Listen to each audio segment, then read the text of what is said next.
Bonjour, je suis M. Aït El-Qaïdantev, professeur de sciences d'ingénieur. Donc aujourd'hui, on va voir une sorte d'évaluation pour le niveau première année baccalauréat, production, donc exercice dont j'espère qu'on verra beaucoup de choses à travers cet exercice. Bien, alors on commence rapidement. Donc il s'agit donc d'une pièce donc appelée axe, comme vous voyez. Alors la première question est: quelle est la morphologie de cette pièce-là? Alors, est-ce qu'il s'agit d'une pièce prismatique ou une pièce de révolution cylindrique, conique ou de forme quelconque? La réponse, bien sûr, c'est une pièce de révolution cylindrique, d'accord? Vous savez bien que nous, dans notre domaine, donc, on distingue et on essaye de voir, on a affaire avec quoi? Est-ce qu'on a affaire avec une pièce cylindrique, conique ou quelconque? Bien sûr, lorsqu'il s'agit d'une pièce cylindrique, donc on va penser aux machines utilisées. Et ce sera donc, bien sûr, pour les pièces cylindriques, vous le savez déjà, c'est les machines de tournage. S'il s'agit d'une pièce prismatique, on va penser donc aux machines de fraisage, etc. Donc la première question, c'était la morphologie de la pièce. On continue. Quelle est la matière de cette pièce? C'est très important de connaître la matière de la pièce. Alors, la matière de la pièce, si vous revenez au document premier, donc la matière est toujours indiquée sur le dessin, c'est indiqué ici, donc 35 CrMO4. Donc il s'agit de quoi? Est-ce que vous le savez? Donc, je crois que vous le savez, c'est un acier. Donc les types de matières auxquelles on a affaire dans notre domaine, c'est soit la fonte, soit l'acier, soit l'alliage d'aluminium, soit un alliage de cuivre ou bien les matériaux composites. Donc il s'agit ici d'un acier qui est, on vient de le lire sur le dessin, la désignation est 35CrMO4. C'est quoi? Qu'est-ce que ça veut dire cette désignation-là? La désignation d'un acier, comment? C'est un acier faiblement allié. C'est écrit, c'est un acier faiblement allié. Comment on le sait? C'est à travers la désignation. Donc la désignation d'un acier faiblement allié commence par le pourcentage de carbone. Alors, ayant un pourcentage de chrome de 1% et un pourcentage de molybdène de 4 divisé par 4, ça fait 1%. Le pourcentage de carbone, il n'est pas indiqué ici, c'est 0,35. Toujours, on indique sur les désignations le pourcentage de carbone déjà multiplié par 100, il faut diviser par 100. Donc c'est 0,35% de pourcentage de carbone. Maintenant, puisqu'on a parlé d'acier, c'est une occasion de faire un rappel. Quelle est la différence entre acier et fonte? Est-ce que vous le savez déjà? Il y a toujours une différence entre l'acier et la fonte et c'est très important parce que nous, on utilise des pièces de fonte, des pièces d'acier et la fonte, elle a ses avantages et ses inconvénients et l'acier aussi. Donc, il faut les savoir. Alors, il s'agit de quoi? Quelle est la différence, pardon, entre acier et fonte? La différence entre la fonte et l'acier, c'est dans le pourcentage de carbone. Le pourcentage de carbone dans la fonte est toujours plus élevé.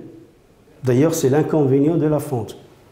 Alors, la fonte, toujours, c'est du fer plus carbone ayant un pourcentage de 2,5 jusqu'à 6% de carbone, mais l'acier, il est corrigé, c'est une fonte corrigée, il possède un pourcentage de carbone faible. C'est-à-dire on a diminué le pourcentage de carbone dans la fonte pour obtenir l'acier. D'accord? D'ailleurs, comment on obtient l'acier? On obtient l'acier, comment? C'est à partir de la fonte. Donc, un rappel, la fonte, c'est quoi? C'est la fonte qu'on appelle la fonte de première fusion. Vous savez bien, la fonte, ça vient du minerai et il est traité dans un four qu'on appelle quoi? Le haut-fourneau. Alors le haut-fourneau nous traite le minerai de fer.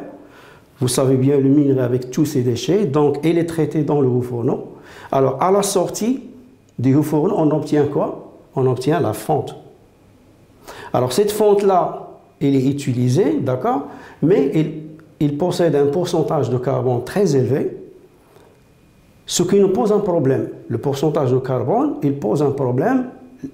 C'est quoi?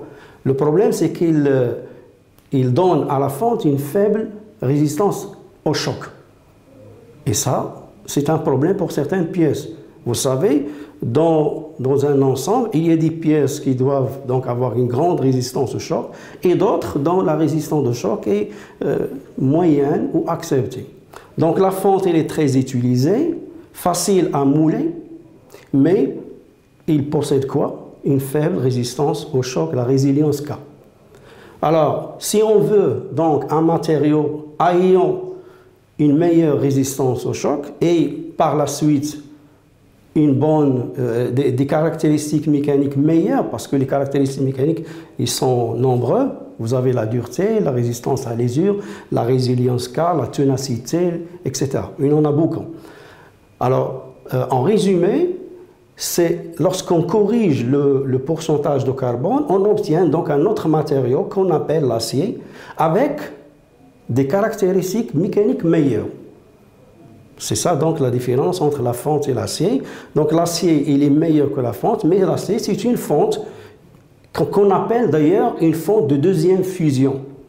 Hein? Si vous revenez à votre cours d'élaboration des métaux, vous allez donc voir qu'il y a des fours. Donc ici, on utilise le haut-fourneau, et là, on passe à des fours à oxygène et des fours électriques pour traiter, comme je viens de le dire, la fonte et obtenir des aciers. Donc vous l'avez constaté, j'utilise le pluriel, des aciers. Beaucoup de nuances d'acier. On n'obtient pas un seul type d'acier parce qu'on a besoin d'utiliser différentes pièces ayant différentes propriétés, différentes caractéristiques mécaniques, donc différents aciers. Exemple, acier faiblement allié comme celui-là, on a des aciers fortement alliés, d'accord? Et le mot allié, c'est quoi?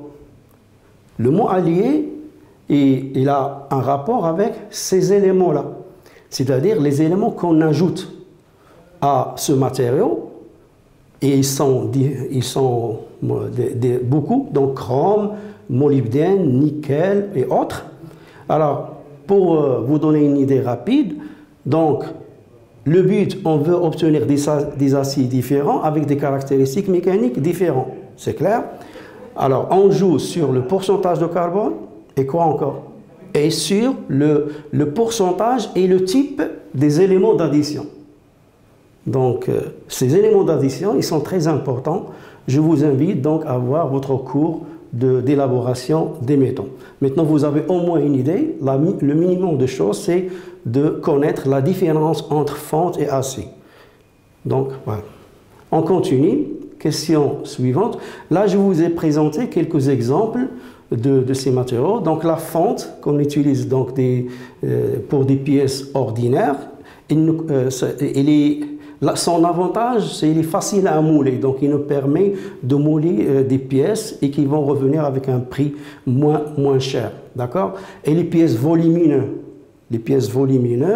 c'est très important à obtenir par moulage, par la fonte bien sûr. Les aciers, utilisés par exemple pour les outils ici, acier doux, acier inoxydable, donc tout ça vous le connaissez. Et il ne faut pas oublier les alliages d'aluminium et de cuivre. Alors là on distingue, on dit que ici ce sont des métaux ferreux, c'est-à-dire qu'ils contiennent du fer, et là les alliages d'aluminium et de cuivre ou de zinc ou autres, ce sont des alliages non ferreux, c'est-à-dire qu'ils ne contiennent pas du fer. Et il ne faut pas oublier ici, parmi les matériaux qu'on utilise, les matériaux composites ou bien les matériaux plastiques. Il y a une petite différence. Là, vous avez devant vous un exemple de matériau composite. C'est un matériau qui est composé de 3 éléments, un assemblage d'au moins 2 matériaux non miscibles, c'est-à-dire qui ne se mélangent pas. C'est-à-dire, on le voit, c'est-à-dire quand vous voyez cet exemple d'un pneu, lorsqu'on fait la coupe, donc on voit 1, 2, 3. Alors, quel est l'avantage d'associer 3 éléments? Alors, chaque élément a des caractéristiques mécaniques. Alors, le matériau 1 avec ses caractéristiques mécaniques, le matériau 2 avec ses caractéristiques, le matériau 3, ça vous donne donc un matériau composé de 3 éléments et ces éléments qui vont apporter ces caractéristiques mécaniques. Donc, vous pouvez imaginer donc un matériau composite avec des caractéristiques mécaniques bien distinctes. Alors, on continue. La question numéro 3, c'est sur les moyens de contrôle. Alors, qu'est-ce qu'on vous propose ici? Vous avez donc ici une cote dimensionnelle A2 M8 fois 1,5, vous savez, c'est quoi? C'est la désignation d'un filetage.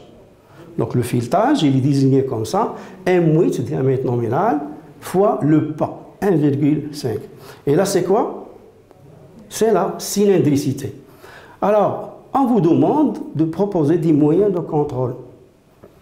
Comment vous allez contrôler une cote de ce genre-là? C'est une cote dimensionnelle. Alors, il fait combien? Il fait 15 plus ou moins 0,1. Qu'est-ce qu'on doit constater ici? On doit toujours faire attention à l'intervalle de tolérance. L'intervalle de tolérance ici, c'est plus ou moins 0,1. Ça veut dire égal à combien? Égal 0,2. 2 dixièmes. C'est un intervalle de tolérance petit, moyen ou grand. Donc on peut dire que c'est un intervalle de tolérance moyen, voire même gros. Donc 2 dixièmes, c'est plus grand. 2 dixièmes, ce n'est pas 2 centièmes. 2 dixièmes, ce n'est pas 2 microns. Donc c'est un intervalle de tolérance large. Quel est le moyen que vous connaissez pour contrôler ce genre de dimension? 1, 2, 3. Eh bien, je crois que vous le savez. Donc, on vous propose ici, est-ce un calibre à coulisse 1/50e? Qu'est-ce que ça veut dire 1/50e? C'est la précision de votre calibre à coulisse, 0,2 centièmes. Ou est-ce que vous allez utiliser une jauge de profondeur ou un micromètre d'extérieur, ou ce qu'on appelle palmaire, ou un comparateur, ou tampon fileté, ou marbre, plus V, plus cylindre étalant, plus bon à pointe. Alors, bien sûr, on va utiliser quoi? C'est le calibre à coulisse, ou bien ce qu'on appelle pied à coulisse. Pourquoi? Parce qu'avec cette précision, 0,2, il va nous permettre de lire cette cote-là qui a, comme vous voyez, 0,2 comme tolérance. D'accord? Si c'était 0,01, c'est-à-dire de l'ordre de 1 centième, est-ce qu'on va choisir le pied à coulisse? Non. On va choisir quoi? 1, 2, 3, 4, lequel? On va choisir le micromètre, le palmaire. Pourquoi? Vous le savez, le palmaire, sa précision c'est combien? C'est le 1 centième. Donc le 1 centième, il va nous permettre de lire des cotes dont l'intervalle de tolérance est de l'ordre de quelques centièmes, et ainsi de suite. Alors bien sûr, ce n'est pas un comparateur. Le comparateur, il est utilisé pour quoi? Vous l'avez vu dans les cours de métrologie. Le comparateur, c'est un élément pour contrôler quoi? Les spécifications géométriques, telles que planité, par exemple, cylindricité, autre. Donc, ce n'est pas notre cas. Tampon fileté, est-ce que vous le connaissez? On va le voir dans la suite. Tampon fileté, marbre, V, donc tout ça, c'est un matériel de contrôle de spécifications géométriques, si vous voulez. Alors, on est dans la deuxième. Comment on va contrôler donc ce filetage? Alors le filetage, est-ce qu'on va le contrôler avec un pied à coulisse, jauge de profondeur, micromètre, etc., comparateur, tampon fileté? C'est quoi? Bien sûr, vous l'avez deviné, c'est un...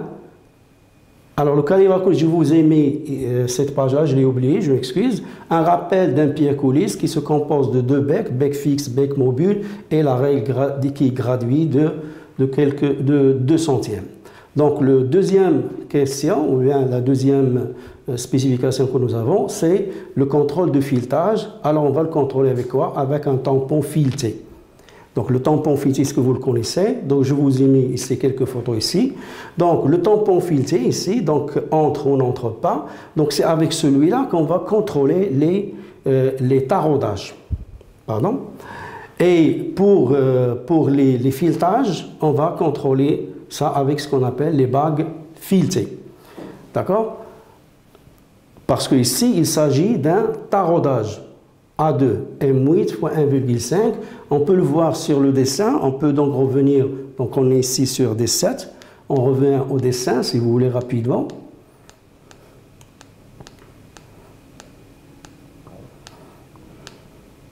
Voilà, il s'agit de ce taraudage. Nous avons 6 trous taraudés, M8 x 1,5. D'accord? Donc, on va les contrôler avec les tampons fixes. Alors, on va revenir à notre page 17. Pardon? Voilà. D'accord? On continue. Donc là, c'est quoi? C'est une spécification géométrique de quoi? C'est une cylindricité. Comment on va contrôler cette cylindricité-là? On l'a déjà dit tout à l'heure. Avec quoi? Avec un comparateur plus un banc à pointe ou bien V. Donc c'est un matériel de métrologie. Je vous ai mis quelques photos ici. Donc soit vous avez ce type de montage. Donc comme vous voyez, on utilise le marbre plus 2V. Et bien sûr, le comparateur monté sur un socle magnétique qui n'est pas représenté sur ce croquis-là. Ou bien un banc à pointe, donc vous avez 2 pointes, donc on peut monter, ça il est utilisé pour plusieurs types de contrôle, donc on peut l'utiliser ici pour contrôler la cylindricité.